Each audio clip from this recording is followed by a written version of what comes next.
Good morning friends. मैं doctor Neeraj Srivastava. आज मैं टॉपिक लिया हूँ किडनी की बीमारी। एक है सीकेडी बोलते हैं। सीकेडी इसको हम सीआरएफ भी कह सकते हैं, क्रॉनिक रेनल फेल्योर। तो आज मैं उसी के रिगार्डिंग आप लोगों से बात करना चाहूँगा। इसमें जो है, जब ये डायग्नोस होता है तो 60 से 70% रोगी जब बीमार हो जाता तभी ये पता चल पाता है इस बीमारी में। इसीलिए मैं जब भी वीडियो बनाता हूँ और ये जनरल अवेयरनेस प्रोग्राम के थ्रू मैं सबको बोलता हूँ कि भाई साल भर में एक बार रूटीन चेकअप कराएं। और रूटीन चेकअप में कम से कम एक बार अपने जो है ब्लड का टेस्ट कराएं और जा करके पैथोलॉजी में, किसी अच्छे पैथोलॉजी में, और उनसे बोलें कि मुझे मेरा केएफटी और जीएफआर टेस्ट कर दीजिए। और वो टेस्ट कर लें तो वो टेस्ट से जो है, अगर आप लोग ना समझ पाएँ तो अभी लिंक में मैं अपना व्हाट्सअप नंबर और ईमेल आईडी डाल दूँगा। आप मुझसे फ्रीली जो है कांटेक्ट कर सकते हैं, या मेरे पास व्हाट्सअप नंबर पर अपना रिपोर्ट भेज करके मुझसे जो है क्वेरी कर सकते हैं विदाउट एनी चार्ज, या कर सकते हैं। और मैं बिना संकोच के जो है लोगों को बताता हूँ, समझाता हूँ। और एक जनरल प्रोग्राम के तहत मैंने एक ऐसा कैंपेन भी बना रखा है कि जो भी, इसलिए मैं अपना व्हाट्सअप नंबर डालता हूँ कि जो भी चाहे, जहाँ से भी चाहे, मेरे पास न भी आए तो कम से कम उसको एक जनरल आइडिया लग सके और कम से कम एक सही तरीके का गाइड हो सके। इस वजह से मैं जो है प्रयास करता हूँ कि जो भी हैं रोगी हैं, परेशान हैं, ऐसे में रोगी बहुत परेशान हो जाता है जब अगर डायग्नोस हो जाता है कि नहीं भाई मुझे जो है सीकेडी हो गया, और ऐसा सुन करके कि मेरी किडनी जो है 60 से 70% ख़राब हो गई है।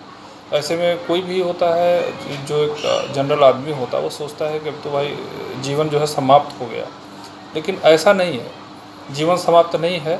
ऐसे लोगों के लिए मैं बताता हूँ, आयुर्वेद और योग किसी वरदान से कम नहीं है। और यही आज मेरे टॉपिक का नाम भी है कि किडनी रोगियों के लिए आयुर्वेद जो है किसी वरदान से कम नहीं है। और मैं ऐसे लोगों से कहूँगा कि वो लोग जो है मेरे क्लिनिक पर आएँ, मेरे यहाँ अप्रोच करें। और जब देखिए, इसमें ट्रीटमेंट का जो है प्रोसीजर दो तरह से होता है। इसमें कुछ होते हैं, कुछ डायूरेटिक्स वगैरह दे करके उस समय दिया जाता है कि धीरे धीरे डायूरेटिक वगैरह दे करके उसमें पेशेंट को जो है कंट्रोल किया जाता है, और काफ़ी हद तक कंट्रोल भी हो जाता है। लेकिन ये कोई उसका सही ट्रीटमेंट नहीं हुआ। ये तो एक तरह से कंट्रोल करने का ट्रीटमेंट है। बीमारी जो है कंट्रोल करने से नहीं ठीक होगी। बीमारी जो है इसको ठीक करना पड़ेगा। ये जो उसका फंक्शन रिवर्स हुआ है, उसके फंक्शन को फिर से रिवर्स करना पड़ेगा। और ये आयुर्वेद में तमाम ऐसी मेडिसिन्स हैं। अब तो मैं ही नहीं, अभी मैं आपको बताऊं, ये अमेरिकी जर्नल में एक जगह पब्लिश हुआ था कि आयुर्वेद से संभव है किडनी रोग का इलाज। वो आज बता रहे हैं, हमारे ऋषि मुनि बहुत पहले ही बता चुके हैं। और हम लोग अगर उसको पथ्यपूर्वक पालन करें और सही तरीके से ट्रीटमेंट किया जाए तो ज़रूर संभव है कि इस बीमारी से निजात पाया जा सकता है। और कम से कम मैं तो इतना कहूँगा कि अगर अर्ली स्टेज में डिटेक्ट हो जाए ये बीमारी और रोगी हम लोगों के पास अप्रोच करे तो डायलिसिस तो नहीं कराना पड़ेगा, या ट्रांसप्लांट तक तो नहीं जाना पड़ेगा। चूँकि इस बीमारी का यही एक रास्ता है। इस बीमारी में जब तक काम चलेगा, ट्रीटमेंट नेफ्रोलॉजिस्ट जो होते हैं इसमें आपको मेडिसिन देंगे, मेडिसिन से कुछ दिन तक मेडिसिन से काम चलेगा।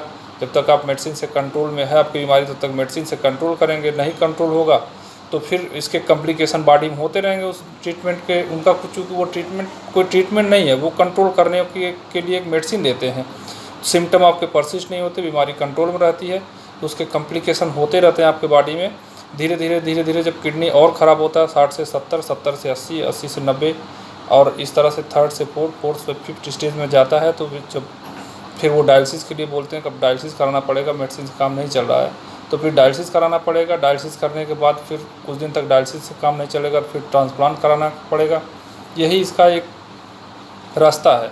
और अगर पेशेंट अर्ली स्टेज में डिटेक्ट हो जा रहा है और हम लोगों के पास अप्रोच करता है तो हम लोग उसको जो है कम से कम इस कुचक्र से तो छुटकारा दिला ही सकते हैं कि पेशेंट जो है अगर ट्रीटमेंट कर रहा है तो वह या तो बीमारी उसकी वहीं पर रुक जाएगी, उसके आगे नहीं बढ़ेगी, और फिर से वहाँ से उसके नेफ्रॉन्स जो है फंक्शनली रिवर्स हो जाएंगे और वो अपना काम अच्छे से करने लगेगा, तो कम से कम डायलिसिस से तो उसको छुटकारा मिल सकती है। पेशेंट डायलिसिस की तरफ नहीं जाएगा, पेशेंट ट्रांसप्लांट की तरफ नहीं जाएगा, यही बहुत बड़ी चीज़ है।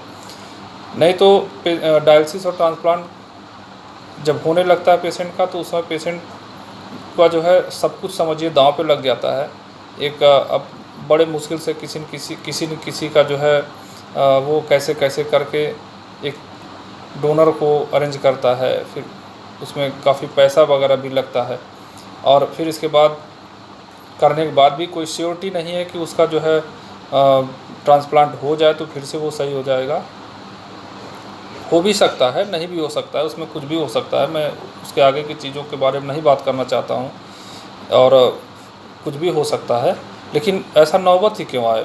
मैं ये मेरे कहने का मतलब यही कि अगर इस तरह की चीज़ें हो और आप लोग जो है मेरे क्लिनिक पर आएँ, मेरे यहाँ आकर के अप्रोच करें। इस लिंक में मैं अभी अपना व्हाट्सअप नंबर और ईमेल आईडी दे देता हूँ, और आप जनरल तरीके से एक रूटीन चेकअप, जो लोग भी मेरा वीडियो देख रहे हैं, मैं उनको एक जनरल अवेयरनेस के तहत बोलना चाहता हूँ, वो साल भर में कम से कम एक बार अपना KFT टेस्ट और GFR टेस्ट करा लें। और ये अगर GFR टेस्ट कराने के बाद अगर उनको कोई डॉक्टर नहीं मिल रहे वहाँ पर, तो मेरा व्हाट्सअप नंबर है, मेरे उस व्हाट्सअप नंबर पर मेरे पास जो है अपना रिपोर्ट भेज करके मुझसे कांटेक्ट कर सकते हैं, और मैं उनको सही गाइड कर दूंगा क्या है, कैसे है, क्या नहीं है, और फिर उनको जो है जैसा होगा अपना उस हिसाब से कर सकते हैं, या मेरे पास आकर के यहाँ से ट्रीटमेंट कर सकते हैं। यहाँ से ट्रीटमेंट कराने पर उनको फ़ायदा ये होगा कि पेशेंट अगर अर्ली स्टेज में है, 50% 60% तक किडनी डैमेज है, तो फिर कम से कम डायलिसिस तो उसका नहीं होगा, या ट्रांसप्लांट कराने की नौबत तो नहीं आएगी। ठीक है दोस्तों, तो मैं इसीलिए ये सोचा कि आज वीडियो आपको बनाऊं और आप लोगों के पास भेजूं, आप लोग जो है इसको देखें और ज़्यादा से ज़्यादा लोग लाभान्वित हो। मेरा वीडियो बनाने का यही उद्देश्य है। धन्यवाद दोस्तों। जय हिंद, जय भारत।